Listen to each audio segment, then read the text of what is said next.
प्रिय मित्रों, जोहार, नमस्कार। मैं अजय भागर के डायरेक्टर स्पर्धा प्रकाशन आपका आज के इस वीडियो में बहुत बहुत स्वागत करता हूं और उम्मीद करता हूं कि you all are mentally and physically fit.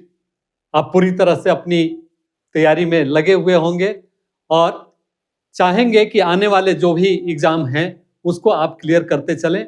जैसा कि आप लोगों ने रेंज फॉरेस्ट ऑफिसर यानी वन क्षेत्र पदाधिकारी की परीक्षा में इतना उत्कृष्ट प्रदर्शन किया है, आउटस्टैंडिंग। मैं बहुत ही खुश हूं कि जो भी छात्र हमारे प्लेटफॉर्म पर इनरोल हुए थे उन सबों ने लगभग पीटी की परीक्षा क्वालिफाई कर ली है और अभी वे पूरी तरह से मेंस की परीक्षा में लगे हुए हैं।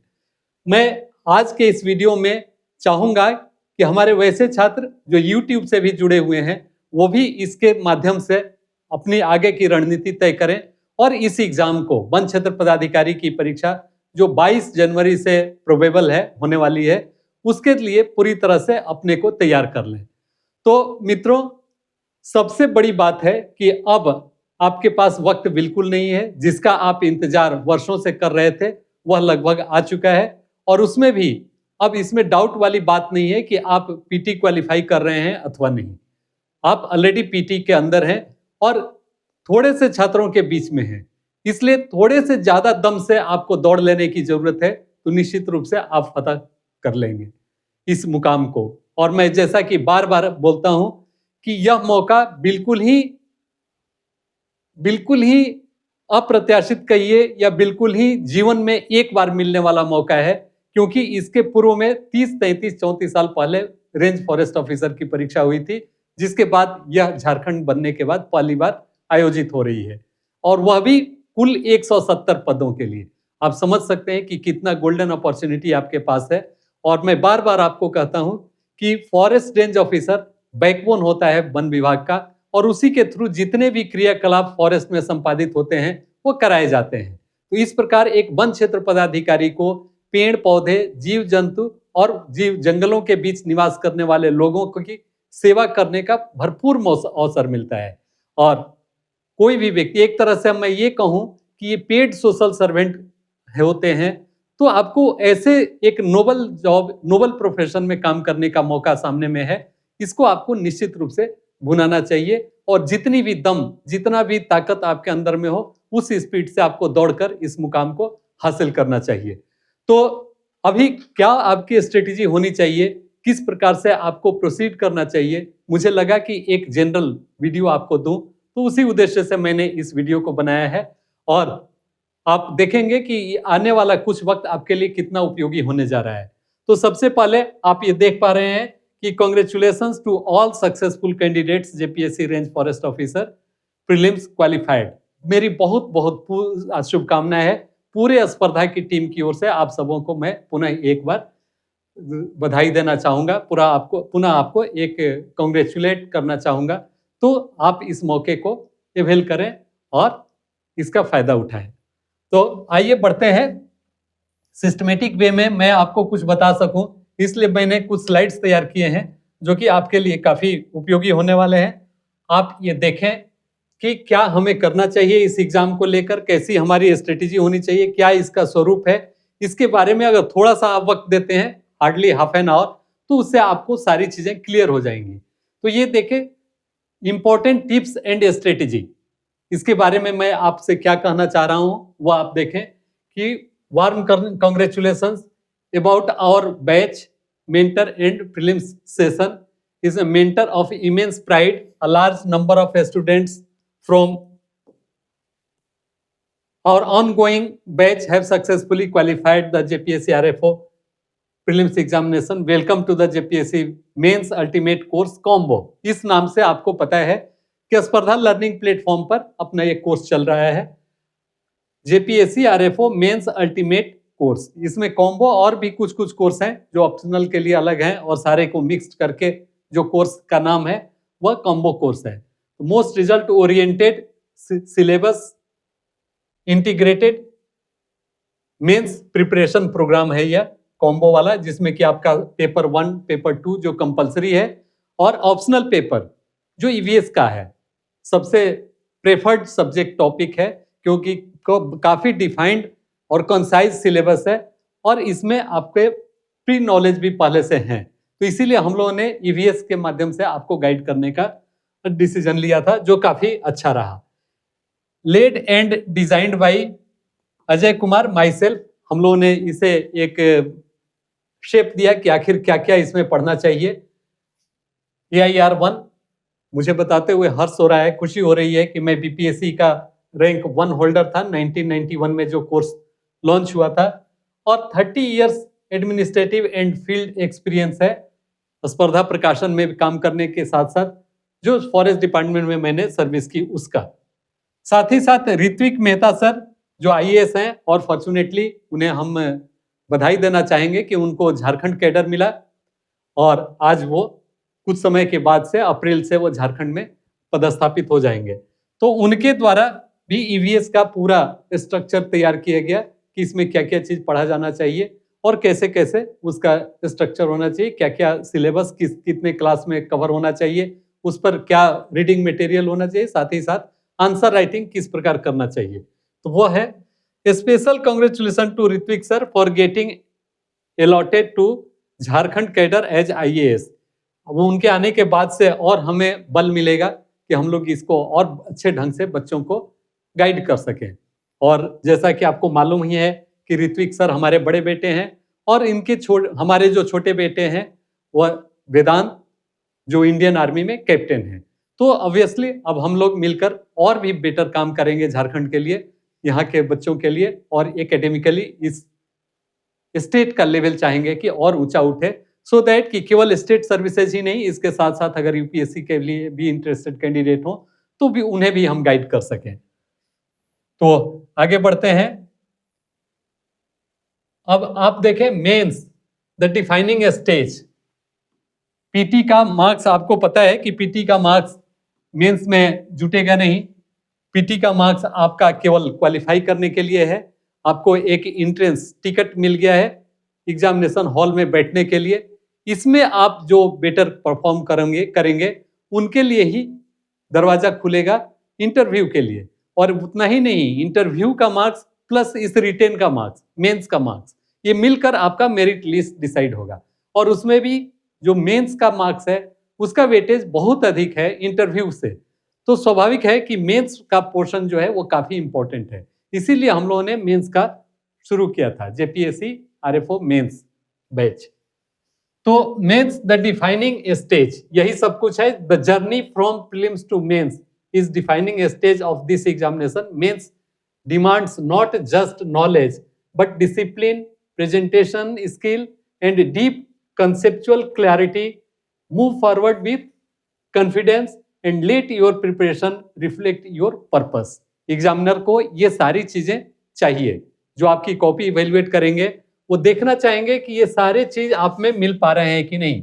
मेंस डिमांड्स नॉलेज तो चाहिए ही चाहिए, डिसिप्लिन भी चाहिए, प्रेजेंटेशन स्किल कैसा है ये भी चाहिए, डीप कंसेप्चुअल क्लैरिटी भी उन्हें चाहिए। तो ये सारे चीज आपको उसमें देना होगा। तो इसके लिए फिर आगे हम क्या करेंगे, डिस्कस करेंगे। अब mains mindset, real exam begins now. ये अब आपकी शुरुआत हो रही है। पीटी तक जो भी आपने किया, जिस भी तरीके से आप पीटी क्वालिफाई किए, अब उसको आप भूल जाएं। अब आप कोशिश करें कि मेंस में हम किस तरह से अधिक मार्क्स हम ला सकें। तो इस पर हम लोग कोशिश करेंगे कि उसको हम देखें कि कितना उसमें बेटर कर पा रहे हैं। तो prelims qualify you, mains select you. जैसा कि आप जानते हैं कि ये एक स्लोगन जैसा है कि prelims qualify you, mains selects you. Prelims केवल क्वालिफाई कराता है, लेकिन मेंस आपको फाइनल सिलेक्शन दिलाता है। तो इस एंगल से मेंस इज मोर इंपॉर्टेंट, जिस पर कि आपका पूरा फ्यूचर, जिसके लिए आप चले थे इस जर्नी में, वह आपको देता है। This is the phase where your writing decides your ranking. Clear है? जैसा अभी हमने कहा कि वेटेज मेंस का मार्क्स ज्यादा है इंटरव्यू से, तो राइटिंग डिसाइड्स योर रैंकिंग। जितना आप लिखेंगे, जैसा लिखेंगे, वही आपका रैंक डिसाइड कराएगा। Your understanding decides your marks. आप कितना समझे या आपको मार्क्स दिलाएगा। Your discipline decides your success. कैसे आप सक्सेसफुली जो क्वेश्चंस हैं वो सारे के सारे क्वेश्चन आप उस समय में एग्जामिनेशन हॉल के दौरान आप करके आ जाते हैं, यह आपका सक्सेस डिसाइड करेगा। अगर आपने सभी प्रश्नों के उत्तर दे दिए तो निश्चित रूप से उसी दिन आपको लगने लग जाएगा कि मेरा कैसा रिजल्ट रहने वाला है। जैसे मैं तो एग्जामिनेशन हॉल से जब मैंने एग्जाम दी थी तो उसी समय मुझे लग गया था कि सिलेक्शन तो पक्का है, लेकिन रैंक 1 आएगा या मैं नहीं सोचा था, फॉर्चुनेटली रैंक 1 भी आया। तो सिमिलरली अगर आपका प्रिपरेशन इस लेवल का हो जाता है कि आप एग्जामिनेशन हॉल में काफी बेटर कर लेते हैं तो उसी समय आपको पता चल जाता है कि आपका सिलेक्शन हो गया। तो ये डिसिप्लिन, सारा का सारा क्वेश्चन लिख कर आना एक चैलेंज है और आपको उस चैलेंज को एक्सेप्ट करना है और करके आना है। Approach it with maturity and a winning attitude. Killing instinct में बोलता हूं कि एकदम मारक क्षमता, जिस तरह से होता है कि नहीं डू और डाई वाला, तो उस तरह का के अप्रोच से अभी आपको आगे बढ़ना है। मैं बराबर बोलता हूं, अपने बच्चों को बोलता हूं जो हमारे साथ इनरोल्ड हैं, बहुत सारे छात्र, उनसे मैं कहता हूं कि आपने अगर देखी होगी चक दे इंडिया फिल्म, जिस तरह से शाहरुख खान बोलते हैं अपने लड़कियों को कि ये 70 मिनट आपकी जिंदगी की दिशा तय करने वाले हैं, उसी तरह मैं आपको बोलता हूं कि आगामी 40 दिन आपकी जिंदगी को एक नई दिशा देने वाले हैं। तो इन 40 दिनों में आप कितनी तेजी से दौड़ पाते हैं औरों के मुकाबले, यही मैटर करेगा। आप अब तक अगर थोड़ा धीरे धीरे भी चल रहे होंगे या दौड़ रहे होंगे तो अब उसकी जरूरत बिल्कुल उतना से काम नहीं चलना है, उसे काफी तेज स्पीड में दौड़ना है, क्योंकि 170 पद तो जरूर हैं लेकिन कैंडिडेट भी आपके सामने में 2000 से अधिक हैं। तो उतने लोगों में से 170 में अपना जगह बनाना यह एक आपके लिए बहुत कठिन नहीं है तो बहुत आसान भी नहीं है। इसलिए आपको एक उस तरह की स्ट्रेटेजी चाहिए जिसमें कि आप उसके साथ चल सकें। तो ये 40 दिन आपके जिंदगी को पूरी तरह से बदलने वाले हैं, आपके परिवार को बदलने वाले हैं। तो मेरा आपसे अनुरोध होगा कि जितनी भी आपकी एक्टिविटी होगी, जो भी काम आप अब तक करते आ रहे होंगे, उनको भूल जाएं और केवल आप कुछ दिनों के लिए, 40 दिन कैसे पार हो जाएंगे पता भी नहीं चलेगा, आप केवल फोकस्ड वे में इसी पर काम करें। उसके बाद आप और सारे कार्य करते रहेंगे। तो एक approach it with maturity and winners attitude. 170 में एक सीट आपका अपना है, इस माइंडसेट के साथ आपको पढ़ाई करनी है कि अगर एक भी पर्सन का कोई सिलेक्शन होगा तो वो मैं ही होऊंगा। तो 170 में अब मैं चाहूंगा कि एक आपका जरूर नाम हो। मेरे लिए भी मित्रों, दोस्तों, मेरे लिए भी यह एक चैलेंज है कि मैं कितने से कितने, जिनकी रिस्पॉन्सिबिलिटी मैंने ली है, वो कितने अधिक से अधिक छात्रों को इस एग्जाम को क्वालिफाई करवा सकूं। आपके लिए तो ये लाइफ का एक टर्निंग पॉइंट होगा, मेरे लिए भी एक बहुत बड़ा सेटिस्फेक्शन का ये पॉइंट होगा कि पहला कोर्स जेपीएससी का पहला कोर्स आरएफओ के रूप में हम लोगों ने शुरू की और इसमें से अधिकांश छात्र हमारे सक्सेसफुल हो गए। और मैं आपको फिर से एक बार कहता हूं कि यह बिल्कुल आसान है। आप हमारे साथ बढ़ते रहो, चलते रहो और दौड़ते रहो। जहां कहीं भी कंफ्यूजन हो, जहां कहीं भी आप शिथिल पड़ो, आप हमसे निश्चित रूप से कांटेक्ट करो, जिस माध्यम से भी हो, चाहे टेलीग्राम ग्रुप के थ्रू या डायरेक्ट हमसे फोन से बात करके आप आओ, लेकिन इस एग्जाम को क्वालिफाई करो। Again and again I repeat this. So let us move further. अब ये देखें, स्कीम एंड सिलेबस आप जानते होंगे, सभी लोग जानते होंगे, लेकिन फिर भी बहुत जल्दीबाजी में मैं चाहूंगा कि इसे एक बार दे दूं कि कॉम्पिटिटिव एग्जामिनेशन शैल कंप्राइज क्या, the written examination consist of the following papers. आप अच्छी तरह से जानते हैं। जनरल इंग्लिश, इसमें 50 मार्क्स, जनरल हिंदी 50 मार्क्स, ये दोनों मिलके 100 मार्क्स। बहुत सारे स्टूडेंट अभी भी कंफ्यूजन में हैं कि ये अलग अलग क्वालिफाई करने की बात तो नहीं है, लेकिन मैं ये क्लियर कर देना चाहूं कि बिल्कुल ही अलग अलग क्वालिफाई नहीं करनी है। आपको दोनों मिलके 33 मार्क्स लाने हैं। चाहे आप इंग्लिश में 33 अकेले ला लें, दोनों मिलके ला लें, हिंदी में अकेले ला लें, ये आपके ऊपर में डिपेंड करता है। तो इसलिए इसके बारे में ज्यादा सोचने की जरूरत नहीं है। और वैसे भी आप लोगों ने देखा होगा कि जो हमने कॉम्बो कोर्स दिया है उसमें इस पर काफी मटेरियल दे रखा है, बल्कि उस पर डिस्कशन भी दे रखा है, ऐसे कैसे लिखा जाए उसके बारे में, या जितने भी जो हमने मॉडल सेट दिए हैं 10 मॉडल सेट, उन सबका डिटेल्ड एक्सप्लेनेशन भी दिया हुआ है। तो इसके लिए आप केवल उतना सुन लेते हैं, उतना देख लेते हैं, तो आपको और कुछ करने की बिल्कुल ही जरूरत नहीं होगी। तो ये रहा इसकी बात। अब आगे बढ़ें जनरल स्टडीज पेपर, ये भी कंपलसरी पेपर का पार्ट है जो कि सबों को इसमें अपीयर होना जरूरी है। इसमें आपके 100 मार्क्स के होंगे, 100 मार्क्स एक पेपर है, लेकिन इसका सिलेबस बहुत ही विस्तृत है, काफी अधिक विस्तृत है। ऑलमोस्ट जेपीएससी का जो सिलेबस है वो पूरा का पूरा, जेपीएससी मेंस का जो जीएस पेपर का सिलेबस है वो सारा का सारा यहाँ रखा हुआ है।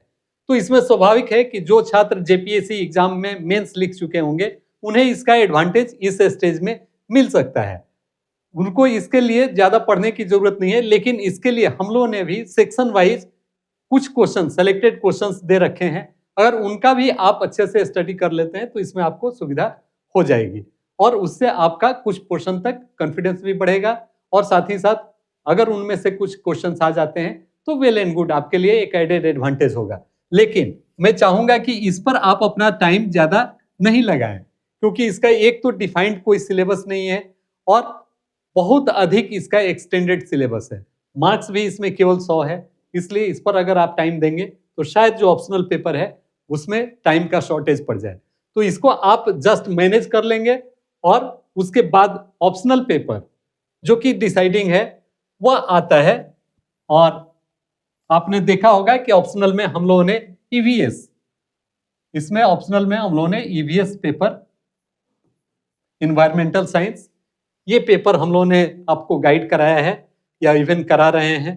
तो इसमें पेपर 1 20 मार्क्स और पेपर 2 200 मार्क्स एंड 200 मार्क्स, इस तरह से कुल 400 मार्क्स का ये एग्जाम होगा और यही डिसाइड करेगा आपका फाइनल रैंकिंग, ये और ये।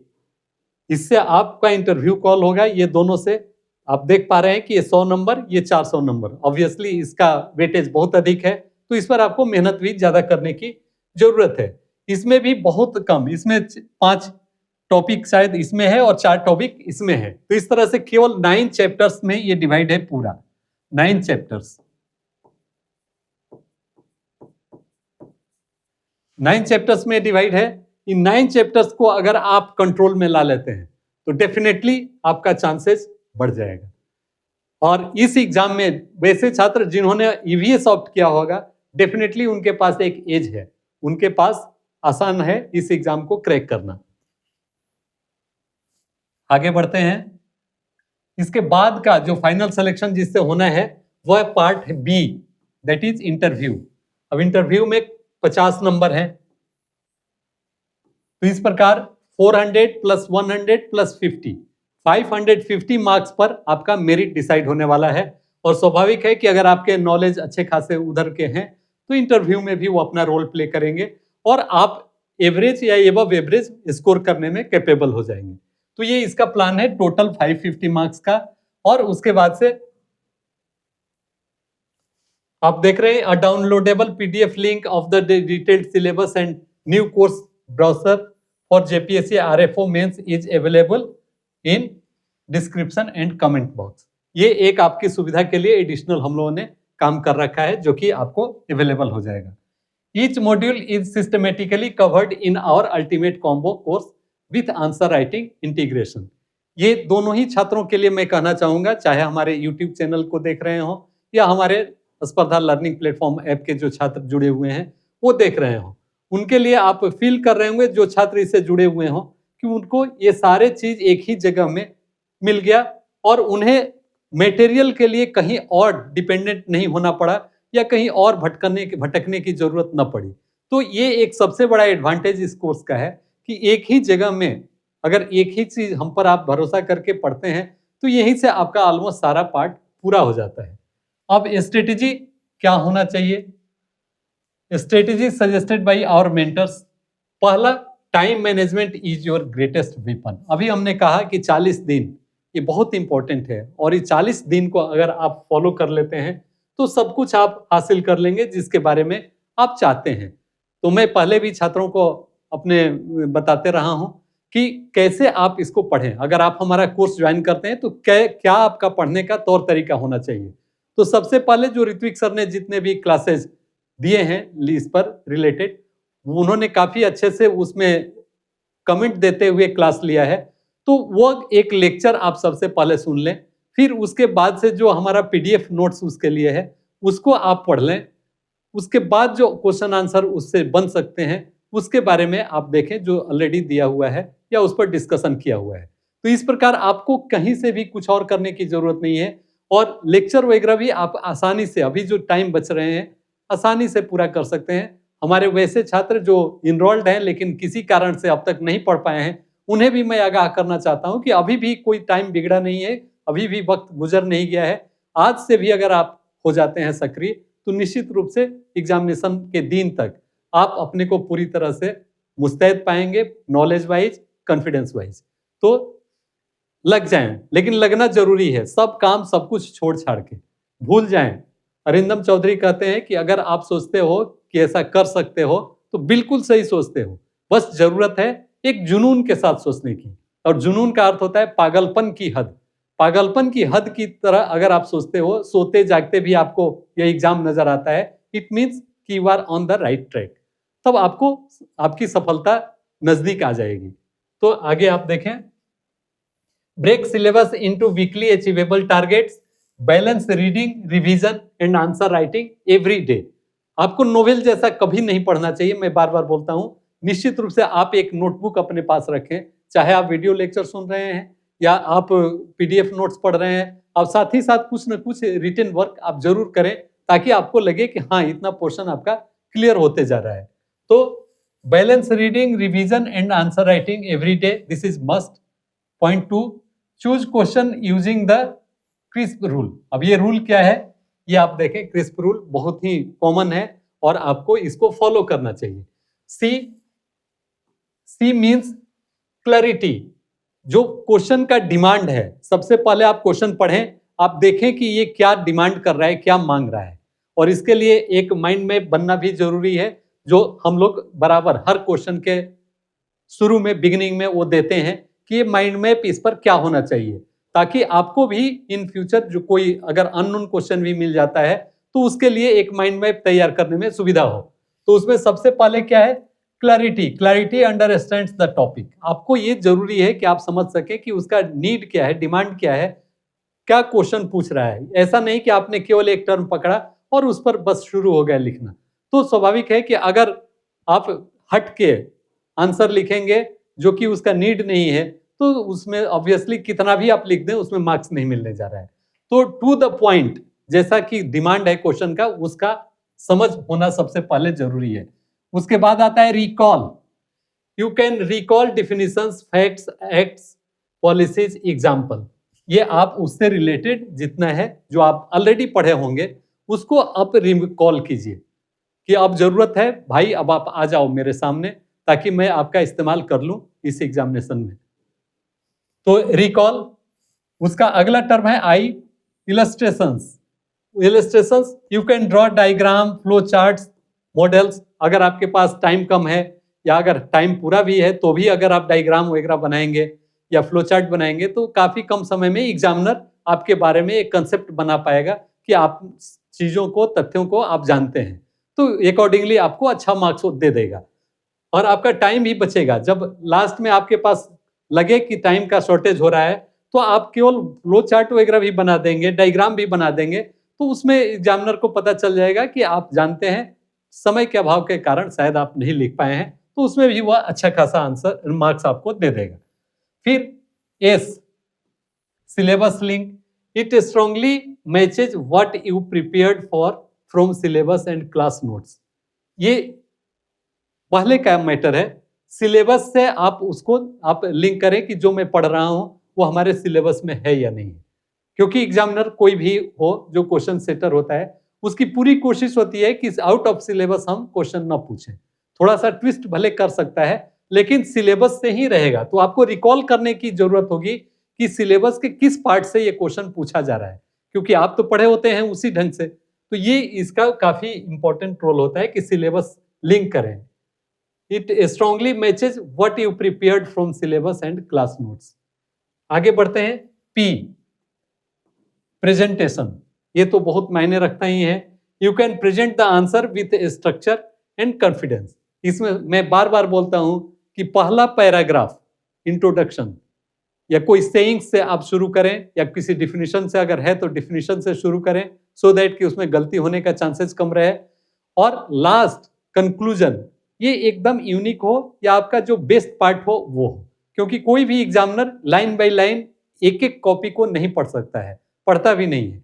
वह आपके बारे में एक धारणा बनाता है, कंसेप्ट डेवलप करता है कि आपने कैसा लिखा है। तो शुरू का पैराग्राफ पढ़ के और लास्ट में कंक्लूजन देखकर वो समझ जाता है कि आपका क्या लेवल है या आपको कितना मार्क्स देना चाहिए। वो एक तरह का एक रेंज डिसाइड करता है कि 60 से 70 के बीच में आपको मार्क्स देना है, 50 से 60 के बीच में मार्क्स देना है या उससे अधिक देना है। तो इसके लिए उसके मन में एक ऐसा होना चाहिए। तो आपको इम्प्रेस करने के लिए एग्जामिनर को इंट्रोडक्टरी पार्ट और कंक्लूजन पार्ट, इसको बहुत मजबूत करना होगा और उसको अच्छे से आपको लिखना होगा ताकि एग्जामिनर पढ़ सके। तो ये हुआ क्रिस्प रूल जिसके बारे में अभी हम लोग डिस्कस किए। फिर if a question fails one or more points, avoid it. If a question fails one or more points, avoid it. अगर मतलब लगता है कि वो नहीं है, कुछ मैं नहीं जान रहा हूं, तो उसको आपको छोड़ देने की जरूरत है। फिर दूसरा पर जाइए जिसमें कि आप कंफर्टेबल हैं। तीसरे पॉइंट पर आते हैं, राइट आंसर डेली। रोज आपको लिखना चाहिए, एक ही क्वेश्चन लिखो, 2 ही क्वेश्चन लिखो, लेकिन लिखने की हैबिट बनी रहनी चाहिए। तो फॉलो 5 3 रूल्स, 5 कीवर्ड्स। इसमें क्या है, कंसेप्ट्स और डिफिनीशंस, ये इसको आप हमेशा देखें। एक्ट्स, जो एक्ट्स और पॉलिसीज है, acts policies, reports, case studies, जैसे कोई घटना घटी हुई हो, ईवीएस तो उससे रिलेटेड है ही। Diagram, flow chart, technical terms of the subject. तो ये आपके 5 के वर्ड्स हैं, इसमें आपको जरूर ध्यान देना चाहिए कि क्या क्या है और उसमें हमको कैसे बढ़ना है। फिर इसका तीसरा 3 सेगमेंट्स, ये क्या क्या है, इंट्रो, बॉडी, कंक्लूजन। अभी हमने चर्चा की कि इस पर सबसे ज्यादा ध्यान, बॉडी पर भी ऑब्वियसली उसको भी हल्के में नहीं लेना है, लेकिन इन दोनों पर ज्यादा फोकस होना है। फिर practice structured, crisp, factual and value added answers, ये होना चाहिए। Make sure review the model answer given in the course. जो हम लोगों ने दिया है इसका मॉडल आंसर, उससे आप कंपेयर कीजिए कि एट पार आप हैं या कितना पीछे छूट रहे हैं। ऑब्वियसली जो आंसर दिया हुआ है वो अल्टीमेट है। अगर ऐसा आप रिप्रोड्यूस कर देते हैं तब तो डेफिनेटली मोर देन 70% मार्क्स आप पा ही लेंगे। लेकिन अगर वैसा नहीं भी कर सके तो आप देखें कि उसके एट पार मेरा आंसर जा रहा है कि नहीं। अगर नहीं जा रहा है तो किन कारणों से नहीं जा रहा है, इस पर आपको ध्यान देने की जरूरत है। फोर्थ पॉइंट है इन्वायरमेंटल साइंस, ऑप्शनल के बारे में खासकर, क्योंकि हमने बार बार कहा है कि यही डिसाइड करेगा आपका फाइनल मेरिट। तो understand the exam pattern and weightage, build conceptual foundation, पहले से भी आपके पास ऑलरेडी कुछ है, अब थोड़ा सा और उसको इनरिच करना है। फोकस क्या क्या होना चाहिए, focused area, energy flow, food chain, biological cycles, ecological succession, community ecology, biodiversity type. ये इनफैक्ट जो इंपॉर्टेंट टॉपिक्स हैं उसके बारे में यहाँ मेंशन किया हुआ है कि आपको इस पर थोड़ा ज्यादा फोकस होना है, क्योंकि अगर कुछ चीजों का कंसेप्ट आपको क्लियर है तो घुमा फिरा के आप कहीं से भी अगर कुछ मिस भी कर रहे हैं तो उसमें आप ऐड करके अपना आंसर को पूरा कर सकते हैं। तो ये सारे चीजें हैं और इससे ही क्वेश्चन पूछे जाने हैं। Climate systems, atmosphere science, climate change, IPCC summary reports, Indian forest act, wild life protection, environmental protection, ये सारे चीज जो हैं आपको इतना ही देखना है और इतना आप आसानी से कवर कर लेंगे, आई एम श्योर। तो ये हुई स्ट्रेटेजी जो कि आपको करना है। गाइडेंस फ्रॉम ऋत्विक सर, इन्होंने काफी अच्छे से गाइड कर लिया है और इसमें बहुत सारी चीजें उन्होंने बता दी है जो थोड़ा सिलेबस से अलग भी है। ऐसा होने से आपको एडिशनल जो छात्र पहले से प्रिपरेशन में लगे हुए हैं उनको एडवांटेज इसका मिलेगा कि कुछ वैल्यू एडिशन करना है, आपको दिखाना है कि I am better than others. तो उसके लिए उसमें से कुछ चीजें अगर आप डालने में सक्षम हो जाते हैं, या जिनका राइटिंग स्पीड बहुत अच्छा है, जो उतना लिखने के बाद भी कुछ लिख सकते हैं, तो उनके लिए जो है ऋत्विक सर का लेक्चर या नोट्स वो सफिशिएंट है। Consistency is real differentiator. अगर आप 15-16 घंटा, मैं बार बार बोलता हूं कि 10-12 घंटे की बात हटा दीजिए, 40 दिनों के लिए अगर 15-16 घंटा पढ़ना हो तो कोई बहुत बड़ा डील नहीं है। आपको निश्चित रूप से उसको करना चाहिए और इस मौके का फायदा उठाना चाहिए। तो कंसिस्टेंसी इज रियल डिफरेंशिएटर, यही अंतर डालेगा। Even 3-4 hours of focused answer writing daily is enough to outperform others. Integrate your knowledge, link topic and always revise. The exam rewards clarity, structure and depth, not bulk reading. आप बहुत अधिक पढ़े हैं, बहुत अधिक लिख दे रहे हैं, लेकिन उसका कोई तालमेल नहीं है, या वह क्वेश्चन का जो डिमांड है उसमें जो चाह रहा है एग्जामिनर जानना वह नहीं मिल रहा है, तो कभी भी आपको बेटर मार्क्स नहीं मिलेगा। अब आते हैं how to attempt JPSC RFO mains papers, कैसे आपको कॉन्टेक्ट उसमें फेस करना चाहिए। Begin every answer with context और definition, add diagrams wherever possible, use government act, report and policies, maintain neat handwriting and spacing. जरूरी नहीं है कि आपकी हैंड राइटिंग बहुत खूबसूरत हो, अगर बहुत खूबसूरत है तो आप लकी पर्सन हैं, ईश्वर ने आपको कुछ एक्स्ट्रा दिया है, लेकिन अगर नहीं भी है तो उसमें कोई परेशान होने की जरूरत नहीं है। बिकॉज मेरी हैंड राइटिंग तो बहुत सुंदर नहीं थी, लेकिन फिर भी मैंने अच्छा स्कोर किया। ऑलमोस्ट जितने भी एग्जाम हमने फेस किए वो सारे एग्जाम्स में मैंने काफी अच्छा स्कोर किया। डेफिनेटली आप भी कर लेंगे अगर आपके पास कंटेंट है। करना क्या है कि अगर बहुत सुंदर नहीं भी हो तो रीडेबल होना मस्ट है। उसके लिए आप जगह जगह पर स्पेस छोड़ें, थोड़े से बड़े हैंड राइटिंग में लिखने का कोशिश करें, ताकि यह नहीं लगे कि आप कुछ छुपाना चाह रहे हैं एग्जामिनर से, ऐसा लगे कि आप दिखाना चाहते हैं एग्जामिनर को। तो एग्जामिनर को अगर वो वर्ड्स मिल जाएंगे, वो फैक्ट मिल जाएंगे, तो डेफिनेटली आपको वो अच्छा मार्क्स देगा। अच्छे हैंड राइटिंग वालों के साथ एडवांटेज ये है कि उसको पढ़ने में एग्जामिनर इंजॉय करेगा उसको। अगर उसको सारी चीजें मिल गई, हैंड राइटिंग भी अच्छी मिल गई, तो वेल एंड गुड, सोने में सुगंध वाली बात है। लेकिन अगर ऐसा भी रहा, हैंड राइटिंग बहुत अच्छी नहीं भी है लेकिन क्लियरिटी है उसमें, आप पढ़ा सकते हैं एग्जामिनर को, तो वो कोशिश आपको करनी चाहिए। ऐसा ना एग्जामिनर को लगे कि आप छुपा रहे हैं इसीलिए घसीटा मार के आप निकल जाना चाहते हैं। तो आपका हैंड राइटिंग स्पेसिंग उसमें होना चाहिए, क्लियर होना चाहिए। स्टिक टू वर्ड लिमिट्स, अगर उसमें शब्द सीमा दिया है तो उतना ही तक आप रहने की कोशिश करें, क्योंकि उससे बहुत ढंग से आपको लॉस है। अगर शब्द सीमा बढ़ाएंगे तो होगा ये कि आपके और क्वेश्चन का क्वालिटी घटेगा, क्योंकि वो पूरा नहीं कर पाएंगे और आपके कुछ क्वेश्चन अनअटेम्प्टेड रह जाएंगे, तो वो नहीं करना है। अगर आंसर का लिमिट दिया है वर्ड, तो उसमें आपको कन्फाइंड रहना है।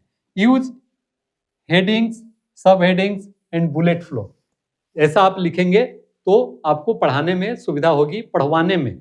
एक्चुअली आपको तो दिखाना है कि आप कितना जानते हैं एग्जामिनर को, तो एग्जामिनर देखे और पढ़े। इसके लिए जरूरी है कि बुलेट वगैरह आप बनाएं, आप उसमें बल्कि अंडरलाइन करें, अगर ज्यादा कुछ है तो आप देख लें कि अगर अदर इंक यूज कर सकते हैं देन वेल एंड गुड, एक कोई आप रखें ब्लू कलर का हाइलाइटर या जो भी है। अगर नहीं कर सकते हैं उसमें पढ़ लें कि उसमें अगर मना किया जा रहा है तो उसी पेन से आप उसके नीचे में अंडरलाइन कर सकते हैं।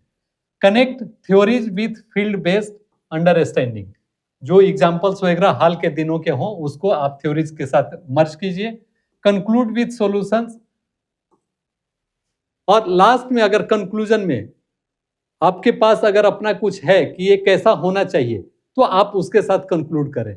लेकिन एक चीज हमेशा आप ध्यान रखें कि गवर्नमेंट, आपका अपना व्यू वहां नहीं होना चाहिए। अगर आप गवर्नमेंट से बायस्ड हैं या उसके अगेंस्ट हैं या फेवर में हैं, तो वो चीजें रिफ्लेक्ट नहीं होनी चाहिए। अदरवाइज आपको खतरा है कि अच्छा मार्क्स मिले न मिले। आपका एक अनबायस्ड ओपिनियन सामने में आना चाहिए और उसे ही रखना चाहिए।